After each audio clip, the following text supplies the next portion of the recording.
Tubahaye ikaze mwese ku Ibendera TV. Ntibisanzwe buri munsi dufite ikintu tubagenera. Uyu munsi rero tugiye kubagezaho iki. Reka tugaruke ku bintu bimwe na bimwe byaranze ubukwe bw'umunyamakuru Friday James wamaze kurushinga n'umukunzi we n'umukobwa uzwi ku mazina ya Karemera Sandrine Sandi.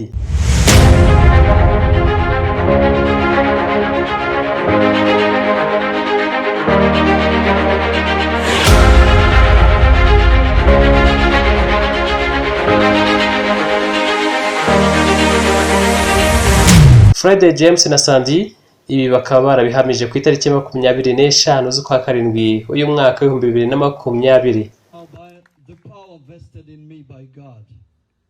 And as witnessed by friends and family, I now pronounce you, I know you're waiting for that. I now pronounce you husband and wife. You may now kiss the bride. Ladies and gentlemen, I now present to you Mr. and Mrs. James. Can we please celebrate? Please stand up and celebrate. Please stand up and celebrate to rejoice with them.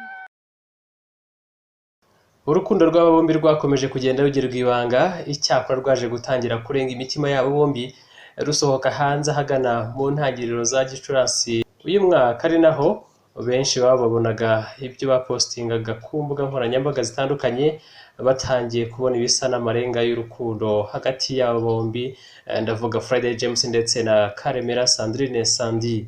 Ubusanzwe Friday James ni umunyamakuru w'ikigo cy'igihugu cy'itangazamakuru RBA, Rwanda Broadcasting Agency, akaba anamenyerewe mu ishami ry'amakuru mu rurimi rw'icyongereza. Uretse niba akaba hari n'umuyobozi w'ibirori bitandukanye, MC mu birori bitandukanye, by'umwihariko ngira ngo abamwibuka muramwibuka ubwo yabaga MC mu irushanwa rya Nyampinga w'u Rwanda ryabaye mu mwaka wa 2018. Uyu rero Friday James akaba yaramaze kurushinga nk'uko twabivuze haruguru, aho we n'uwo yihebeye bambikanye impeta y'urudashira tariki ya 25 z'uku kwezi kwa karindwi uyu mwaka wa 2020. Friday James akaba ari mu kinyotera cy'urukundo hamwe na Karemera Sandrine, umukobwa utaruzwi cyane ariko uko bigaragara akaba ari umukobwa mwiza, dore ko yabigaragaje yiyegurira umutima wa Friday James maze akamuhuma amaso kugeza ari wahisemo kwiyegurira ubudashira. Nshuti bakunze Ibendera TV, dore amwe mu mafoto yabo bombi mu bukwe bwabo bwari buboneye ijisho kandi ni amafoto meza afotoranye ubuhanga buhanitse.